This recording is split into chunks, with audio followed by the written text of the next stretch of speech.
ಹೊಳೆಗೆ ಕಡಿದು ಬಿದ್ದ ವಿದ್ಯುತ್ ತಂತಿಯನ್ನ ಮೆಸ್ಕಾಂ ಸಿಬ್ಬಂದಿಯೋರ್ವರು ಪ್ರಾಣವನ್ನ ಲೆಕ್ಕಿಸದೆ ಈಜಿ ಮರು ಜೋಡಿಸಿದ ಘಟನೆ ಪುತ್ತೂರಿನ ಬೆಟ್ಟಂಪಾಡಿಯ ದೂಮಟ್ಕ ಎಂಬಲ್ಲಿ ನಡೆದಿದೆ. ದೂಮಟ್ಕದಲ್ಲಿ ಹಾದು ಹೋಗುವ ಸೀರೆ ಹೊಳೆಗೆ ಬಿದ್ದಿದ್ದ ವಿದ್ಯುತ್ ತಂತಿಯನ್ನ ಬೆಟ್ಟಂಪಾಡಿ ಮೆಸ್ಕಾಂ ಸಿಬ್ಬಂದಿ ಬಂದೆ ನವಾಜ್ ಎಂಬ ಲೈನ್ ಮ್ಯಾನ್ ಮರು ಜೋಡಿಸಿದ್ದಾರೆ. ಉಕ್ಕಿ ಅರಿಯುತ್ತಿದ್ದ ಸೀರೆ ನದಿಯಲ್ಲಿ ಸಾಹಸಮಯ ಕರ್ತವ್ಯ ಪ್ರದರ್ಶಿಸಿದ ಲೈನ್ ಮ್ಯಾನ್ನ ಕರ್ತವ್ಯದ ವಿಡಿಯೋ ಸಾಮಾಜಿಕ ಜಾಲತಾಣದಲ್ಲಿ ವೈರಲ್ ಆಗಿದೆ.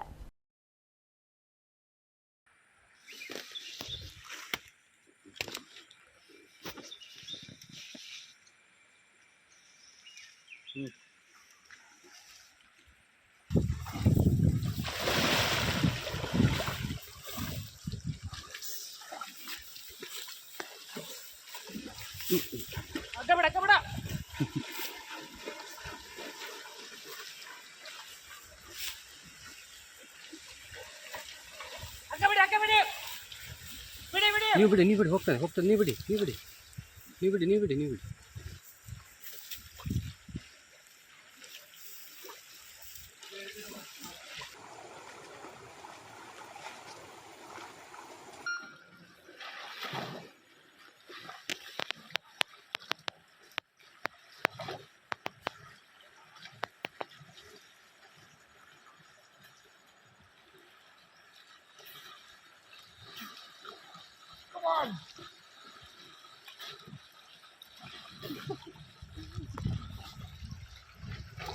God, what is happening?